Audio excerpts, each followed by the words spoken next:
It involves the self. There's got to be meditation. Now, it takes different forms. The form of meditation that is used in our particular society is based on partly on the Kabbalah, partly on some other things, but mainly on the spiritual exercises of St. Ignatius of Loyola, but after a different fashion. But lots of it, experience and meditation and the exercise. I'm using them interchangeably, and maybe that's being a little confusing, but meditation. I also see when we're working in ritual, and which is the reason why I take the trouble to have the paraphernalia and so on to do a lodge, we're doing meditation involving all the senses, all the actions, all the sounds, lots of incense, lots of color. And this is to get to a form of meditation, of moving, living meditation, so that what we're doing, the whole thing, is meditation. And what we're doing is, in effect, overloading ourselves so that we can listen to what's there, and also learning to be in a society where things are overloaded, a two-way street. In the forms of meditation that I'm working with, and I'm pretty sure is in the Society of the Inner Light and in the Golden Dawn, we're doing it from the point of view of people in our society here in the West. We don't have the luxury of ashrams and monasteries, or not in the same way as they're available in other cultures. We're in a society where our meditation has to work. To put it in a very Christian context, which I'm reluctant to do in terms of some of the occultism, because it does offend some people, but basically we're here to be conscious co-creators with Christ. I'm saying this because we're in a Trinitarian Christian organizations meeting. Honorary citizen of New Mexico. And I'm looking at him and I'm thinking, God, do I know this man? And then he starts going on with this story about his daughter. And I'm thinking, oh God, where is this going to go? And he says, and my daughter was being harassed by this vendor who comes to the AMD week in Washington, D.C. And he said, Billy Kuhn here told this vendor he wasn't allowed to come back the next year. Turns out his daughter works for Ron Seal at the Scottish Rite Southern Masonic Jurisdiction in Washington, D.C., Heather Calloway. Turned out that man is my chief adept in New Mexico, and I never knew it until after I met him. Never met him before, never came to D.C. but once.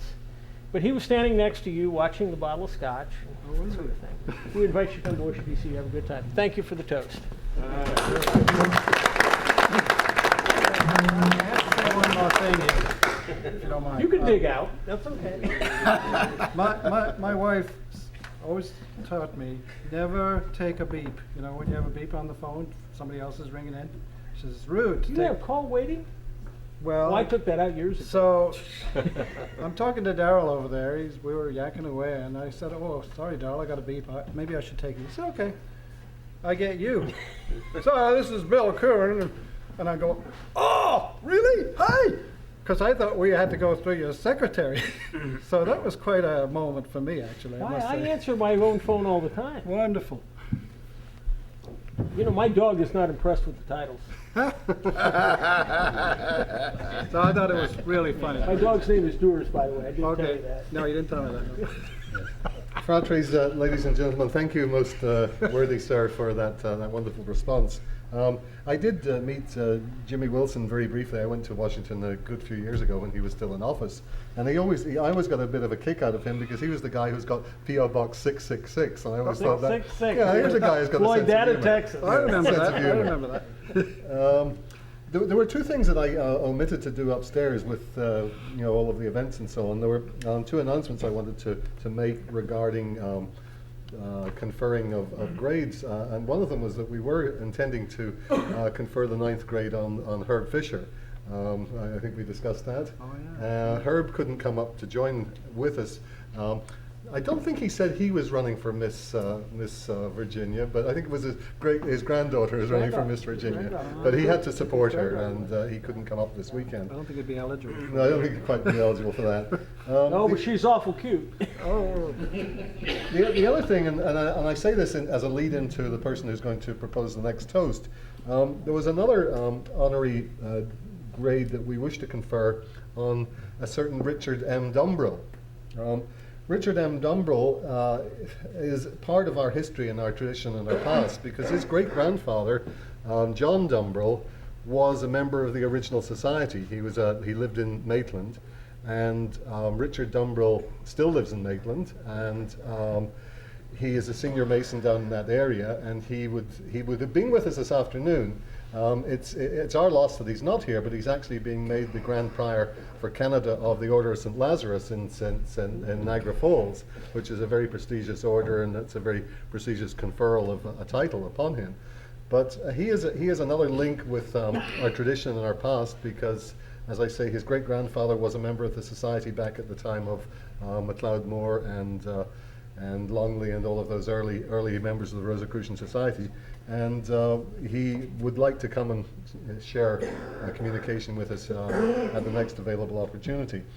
And the reason I bring Dickie Dumbrell into it is that I'm going to ask Right Worthy Frater Connie Tingus to propose the next toast, which will be to the Supreme Magus and to the Societas Rosicruciana in Anglia. And Connie Tingus has a little piece of history that he would like to recount for us. So we would have our salutes, and then Right Worthy Frater Tingus will propose his toast. Members be upstanding. The battery is 3 and 2, 4 times.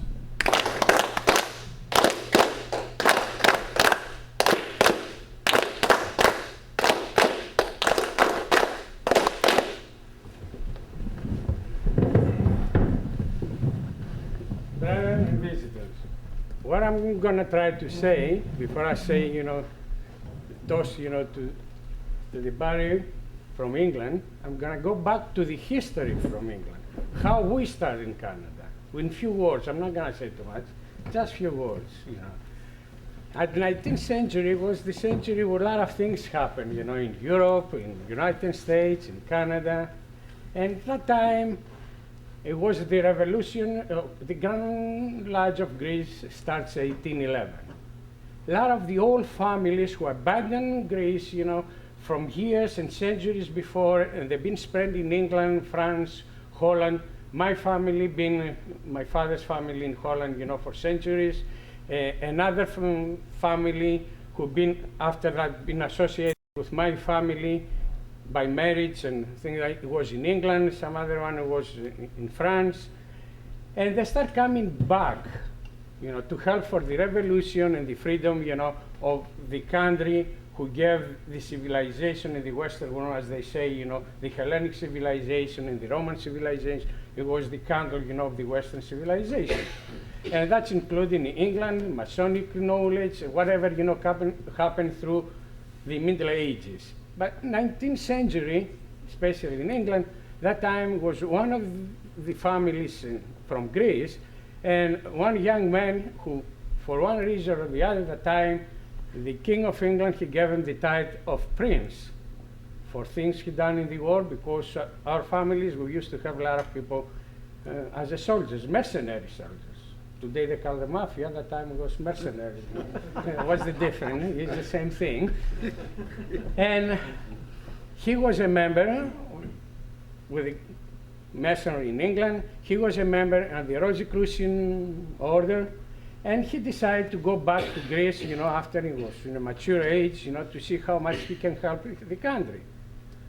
He helped Greece by creating, the Scottish Rite in the proper way, because the Grand Lodge of Greece that time, they used to practice only the first 3 degrees, of the Scottish Rite, but it was not really organized 100%. He introduced the education in Greece. They create meetings every week, and since that time, over 100 years, the Grand Lodge of Greece meets every week. It's a mandatory, you have to be there as a member, only except from family reasons. And that person was Prince Rodokanakis, who after that he decided to come to Canada, 1876. And he was the force behind our organization. Now, he didn't done it by himself. The record shows, it been asked from the Rosicrucians